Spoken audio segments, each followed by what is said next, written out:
Meet candidates dueling to be Korea's next president. An unusually bitter election season in South Korea culminates on Wednesday when tens of millions of voters pick their next president.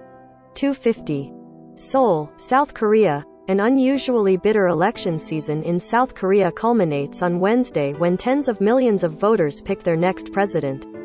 The winner, who will be sworn into office in May and serve one 5-year term, will face crucial challenges as the leader of a fast-aging nation that's grappling with economic inequalities, soaring debt and a growing North Korean nuclear threat. Here's a look at the two main candidates ahead of the vote.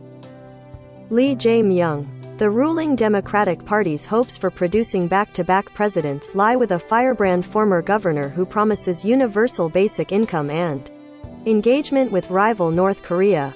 Lee Jae-myung's supporters adore his outspoken style and see him as an anti-elitist hero who could fix establishment politics, eradicate corruption and solve growing economic inequality, a decaying job market and soaring house prices.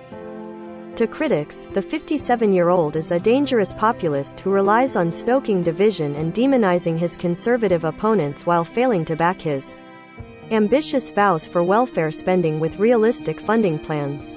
Tensions created by North Korea's accelerating missile tests this year are also complicating Lee's plans to inherit the foreign policy of current President Moon Jae-in. Moon's dovish attempts at inter-Korean rapprochement fell apart with the collapse of nuclear disarmament talks between Washington and Pyongyang in a former governor of South Korea's most populous Gyeonggi province. Lee has highlighted his struggles as a poor factory worker and later a labor rights lawyer before joining the center-left party in 2005.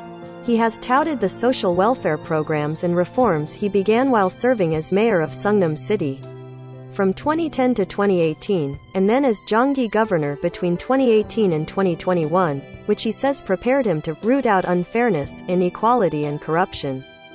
Lee proposes a universal basic income policy that would eventually provide every South Korean an annual payment of 1 million won, $820, and plans to adopt a new type of property tax to help fund the payments.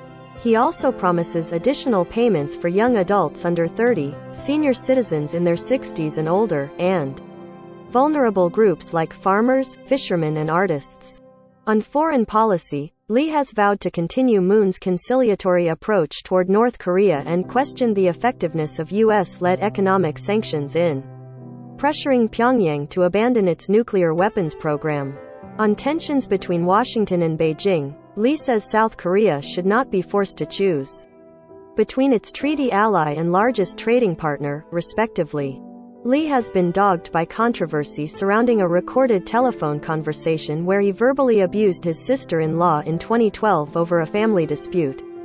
He also faced accusations that he abused his power as Sungnam mayor to force his late brother into a mental institution that year, but he was acquitted of those charges in 2020. Lee has denied involvement in a dubious development project launched in Sungnam during his time as mayor that raised suspicions of corrupt ties between city officials, politicians and a small asset management firm which reaped a huge profit. Several former city officials and businessmen and an ex-lawmaker have been arrested over bribery and other suspicions amid an ongoing investigation into the case. Yoon Suk-yeol. Yoon Suk-yeol, 61, is a former top prosecutor who's looking to restore conservative rule. He promises to win stronger U.S. security commitments to neutralize North Korean nuclear threats and to take a more assertive stance on China. A novice in party politics, Yoon served as Moon's popular prosecutor general. He spearheaded high-profile corruption investigations of past conservative governments, but he resigned in 2021 and joined the Conservative People Power Party following infighting over his probes on Moon allies. He has spent most of his 27-year professional career as a state prosecutor, and faces criticism that his untested and forceful style of leadership would fail to steer South Korea out of complex security and economic challenges. He says he would appoint experienced advisors and let them handle key affairs that require expertise. If elected, some experts say Yoon may enjoy a greater honeymoon period with the public than Lee, as many opinion surveys show that more than half of people polled want a shift in power.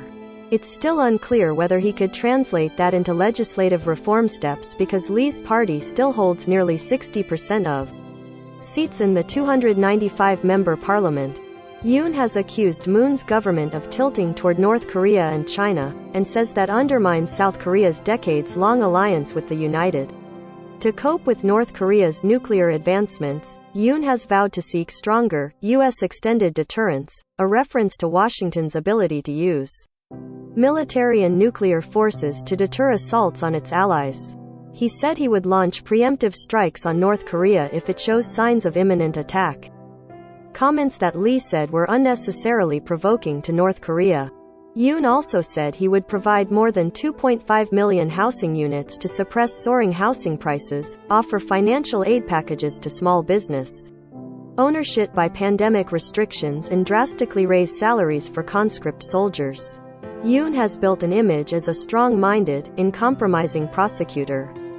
During a parliament audit in 2013, Yoon, then a senior prosecutor, revealed he was pressured by his boss over an investigation into an allegation that the country's spy agency had conducted an illicit online campaign to help conservative President Park Geun-hye win the previous year's election. At the time, he famously said, "I'm not loyal to high-level people." He was demoted, but when Park's government was toppled over a separate corruption scandal in 2017, President Moon made Yoon head of a sole prosecution office, which investigated Park and other conservative leaders. Yoon was named Moon's prosecutor general in 2019. In 2017, Lee, then Sungnam mayor, said he wanted to make Yoon his prosecutor general if he became president. He now says that a Yoon government would begin a prosecutor's dictatorship that is scarier than past military-backed governments.